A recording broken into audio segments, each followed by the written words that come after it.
नमस्कार, news 18 JKLH के digital platform पर आपका स्वागत है। आपके साथ मैं हूं चंद्रप्रभा शर्मा। आज हम आपको एक ऐसे मामले की जानकारी देने जा रहे हैं जिसने हिमाचल प्रदेश में घबराहट का माहौल बना दिया है। राज्य सचिवालय और मंडी डीसी ऑफिस को बम से उड़ाने की धमकी दी गई है और यह धमकी ईमेल के जरिए भेजी गई है। इस धमकी में मुंबई हमले के मास्टरमाइंड तहव्वुर राणा का नाम लिया गया है और ये मामला राज्य की सुरक्षा एजेंसियों के लिए भी एक चुनौती बन चुका है। तो आइए इस वीडियो में आपको विस्तार से बताते हैं कि ये पूरा मामला क्या है, इस मामले की जांच अभी कहां तक पहुंची है।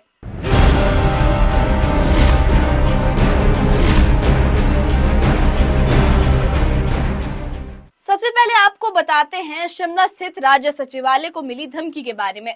ये धमकी एक ईमेल के माध्यम से दी गई जिसमें लिखा गया था कि 11:30 बजे सचिवालय को आरडीएक्स से उड़ाया जाएगा। ये ईमेल हिमाचल प्रदेश के मुख्य सचिव प्रबोध सक्सेना को भेजी गई थी। जब जांच की गई तो पाया गया कि ये ईमेल वही है जो मंडी के डीसी ऑफिस को भी भेजी गई थी। और यहाँ पर एक और चौंकाने वाली बात सामने आई कि इस मेल में मुंबई हमले के दोषी तहव्वुर राणा का नाम भी शामिल था, जो पहले पाकिस्तान में छिपकर मुंबई हमलों की साजिश रचने के लिए जाना जाता है। ईमेल में तहव्वुर राणा का नाम साफ तौर पर लिखा गया था और इसके साथ ही मेल में तमिलनाडु की एक पुरानी घटना का भी संदर्भ दिया गया था, जिससे मेल की गंभीरता और संदिग्धता और बढ़ गई। हालांकि जांच में एजेंसियों को मेल में कोई तकनीकी या भौगोलिक संदिग्धता नहीं मिली, लेकिन एहतियात के तौर पर राज्य सचिवालय की सुरक्षा बढ़ा दी गई है। सभी कर्मचारियों और आने जाने वालों की जांच सख्ती से की जा रही है और खुफिया एजेंसियां भी इस मामले में सक्रिय हो गई हैं। मुझे ईमेल के ज़रिए कल थ्रेट आया था। उसकी भाषा वही थी जो डीसी मंडी की ईमेल में थी। तो उसके बाद फिर कल मैं दफ्तर में था। बाद में जब मैं दफ्तर से गया तो फिर मैंने सीआईडी वालों से रिक्वेस्ट की थी कि दफ्तर को एक बार वो चेक कर लें। तो रात में उन्होंने दफ्तर को चेक किया तो उन्हें ऐसा कोई उन्होंने तो आरडीएक्स की बात की थी, तो ऐसा तो कोई वस्तु या ऐसी कोई चीज़ तो इस कार्यालय में मिली नहीं है। मेल के हिसाब से 11:30 बजे आज धमाका होना चाहिए, बट 11:15 बजे मैं अभी दफ्तर में हूँ। तो इसको ऐसा नहीं कि हम बिल्कुल सीरियसली नहीं ले रहे हैं। जो अपने प्रिकॉशंस हैं वो हमने सब लिए हैं। जैसे मैंने आपसे कहा, डीसी ऑफिस मंडी भी पूरा खाली करा के उसकी पूरी जांच हुई। यहाँ पर भी पूरा खाली कराया मेरा दफ्तर कल रात और उसकी जांच हुई है। तो उम्मीद है कि जैसे और जगह पाया गया ये होक्सी हो, लेकिन कल भी डीजीपी साहब के साथ लंबी चर्चा हुई। हो सकता है ऐसी और मेल्स भी आएँ, क्योंकि आपने देखा होगा कि दिल्ली के स्कूलों में आई, फिर एयरलाइंस में आई। तो इसलिए हम लोग इसके लिए भी अपनी तैयारी कर रहे हैं और जनता से मेरा यही अनुरोध है कि पैनिक की कोई आवश्यकता नहीं है। हम केंद्रीय एजेंसियों के साथ मिलकर ये भी प्रयास कर रहे हैं कि ये कहाँ से आई है मेल, किसकी तरफ से कुछ लिखा गया है सामने। तो नाम तो उनका लिखा है तहव्वुर राणा का, वो तो इस कस्टडी में है। तो इसलिए भी कोई सोर्स और प्रकरण तमिलनाडु का मेंशन कर रहे हैं कि तमिलनाडु के इस इंसिडेंट के चक्कर में हम आपको टारगेट कर रहे हैं। तो कोई बहुत कोहेरेंस है नहीं मेल में। चलिए अब आपको बताते हैं इस मामले में राज्य सरकार की प्रतिक्रिया के बारे में। कैबिनेट मंत्री विक्रमादित्य सिंह ने कहा कि राज्य सरकार मामले की गंभीरता से जांच कर रही है और उन्हें लगता है कि यह धमकी सिर्फ हिमाचल प्रदेश तक सीमित नहीं, बल्कि देश के अन्य हिस्सों में भी इस तरह की धमकियां मिल रही हैं। उन्होंने ये भी कहा कि अगर जांच में कुछ भी नहीं मिलता तो भी इसे हल्के में नहीं लिया जा सकता। इसके साथ ही मंत्री ने ये भी कहा कि इस मामले पर एनआईए को ध्यान देने की जरूरत है। जिस तरीके से ये थ्रेट्स की बात करी जा रही है, तो निश्चित तौर से अगर इस तरीके का कोई भी इनपुट आता है, चाहे वो चीफ सेक्रेटरी को आ रहा है, चाहे डिप्टी कमिश्नर्स को आ रहा है, या और भी किसी अधिकारी को या किसी नेता को आ रहा है, तो it becomes a matter of state security और उस पर कार्रवाई होनी चाहिए। उसमें कितना गहराई है या नहीं है वो तो मैं नहीं कह सकता हूँ। कई बारी होक्स कॉल्स भी होती है, मगर keeping the gravity of the situation in mind, ये दायित्व बनता है सरकार का। और ख़ास करके जो हाई प्रोफाइल जगहें हैं, सचिवालय जो है प्रदेश का, वो पूरे प्रदेश की सरकार का हेडक्वार्टर्स है।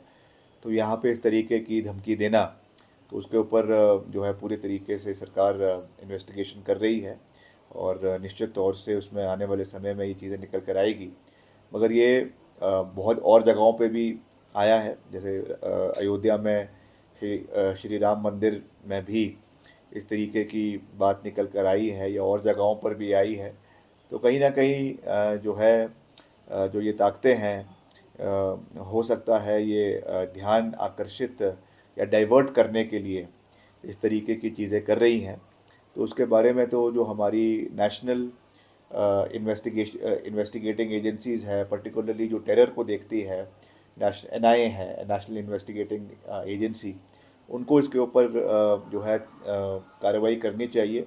और जितने भी स्टेट्स हैं, राज्य हैं, वहाँ की जो पुलिस है, वहाँ की जो CID है, उनके साथ तालमेल बनाकर इसके ऊपर कार्रवाई करनी चाहिए। मैं तो ये कह सकता हूँ कि हल्के में किसी भी चीज़ को नहीं लेना चाहिए। निकले ना निकले वो अलग बात है, मगर अपनी ओर से प्रेपरेशंस जो है वो पूरे तरीके से होनी चाहिए, फुल प्रूफ होनी चाहिए।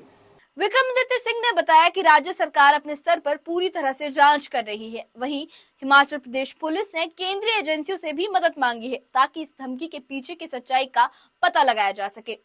ये धमकी मंडी से शुरू हुई थी। एक दिन पहले मंडी DC ऑफिस को भी बम से उड़ाने की धमकी वाला मेल मिला था, जिसमें कहा गया था कि दोपहर में बम धमाका होगा।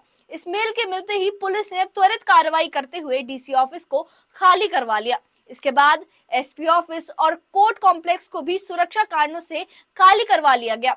सुरक्षा एजेंसियों ने देर रात तक इन जगहों पर सर्च ऑपरेशन चलाया, लेकिन किसी भी तरह की कोई संदिग्ध वस्तु का पता नहीं चल पाया। जांच में ये सामने आया है कि इस मेल में भी तहव्वुर राणा का नाम था और पुलिस को शक है कि ये मेल फर्जी ईमेल ID से भेजा गया था। मेल को फॉरेंसिक जांच के लिए भेजा गया है और पुलिस अब तकनीकी विश्लेषण के जरिए ये पता लगाने की कोशिश कर रही है कि ये मेल आखिर किसने भेजा। अब सबसे बड़ा सवाल ये है कि क्या ये धमकी असली है या फिर किसी सिरफिरे की करतूत है। राज्य सरकार और सुरक्षा एजेंसियां पूरी तरह से अलर्ट है। मंडी से लेकर शिमला तक सुरक्षा बढ़ा दी गई है और सभी सुरक्षा एजेंसियों का ध्यान सिर्फ इस मेल की सच्चाई और इसके स्रोत तक पहुंचने में है। अधिकारियों का कहना है कि आम जनता को घबराने की कोई जरूरत नहीं है, लेकिन सभी एहतियाती कदम उठाए गए हैं। इस पूरे मामले में एक और दिलचस्प बात यह है कि इस मेल में जिस आतंकवादी का नाम लिया गया है वो तहव्वुर राणा है, जो पहले ही मुंबई हमलों के मास्टरमाइंड के तौर पर दुनिया भर में जाना जाता है। तहव्वुर राणा का नाम सामने आ जाने से इस मामले की गंभीरता और बढ़ जाती है। अब सवाल ये है कि क्या ये मेल किसी सिरफिरे की हरकत है या फिर इसके पीछे कोई सोची समझी साजिश है। हालांकि जांच जारी है, लेकिन इस धमकी ने पूरे राज्य में खलबली मचा दी है। प्रशासन ने सभी जरूरी उपाय किए हैं और मामले की गंभीरता को देखते हुए केंद्रीय एजेंसियों से भी मदद मांगी गई है। पुलिस और अन्य एजेंसियां इस मेल के पीछे की असलियत को उजागर करने के लिए काम कर रही हैं। अब तक की जानकारी के अनुसार हिमाचल प्रदेश में बम की धमकी की इस गंभीर घटना की जांच जारी है और जल्द ही मामले में और भी अहम जानकारी सामने आ सकती है। हम आपको इस मामले से जुड़ी हर अपडेट बताते रहेंगे और इस मामले पर नजर रखेंगे। आप हमारे चैनल को सब्सक्राइब करिए इस अपडेट के लिए जानने के लिए और हमारे चैनल के साथ जुड़े रहिए और इस मामले के बारे में आपकी क्या राय है, हमें कमेंट बॉक्स में अपनी राय जरूर बताइए।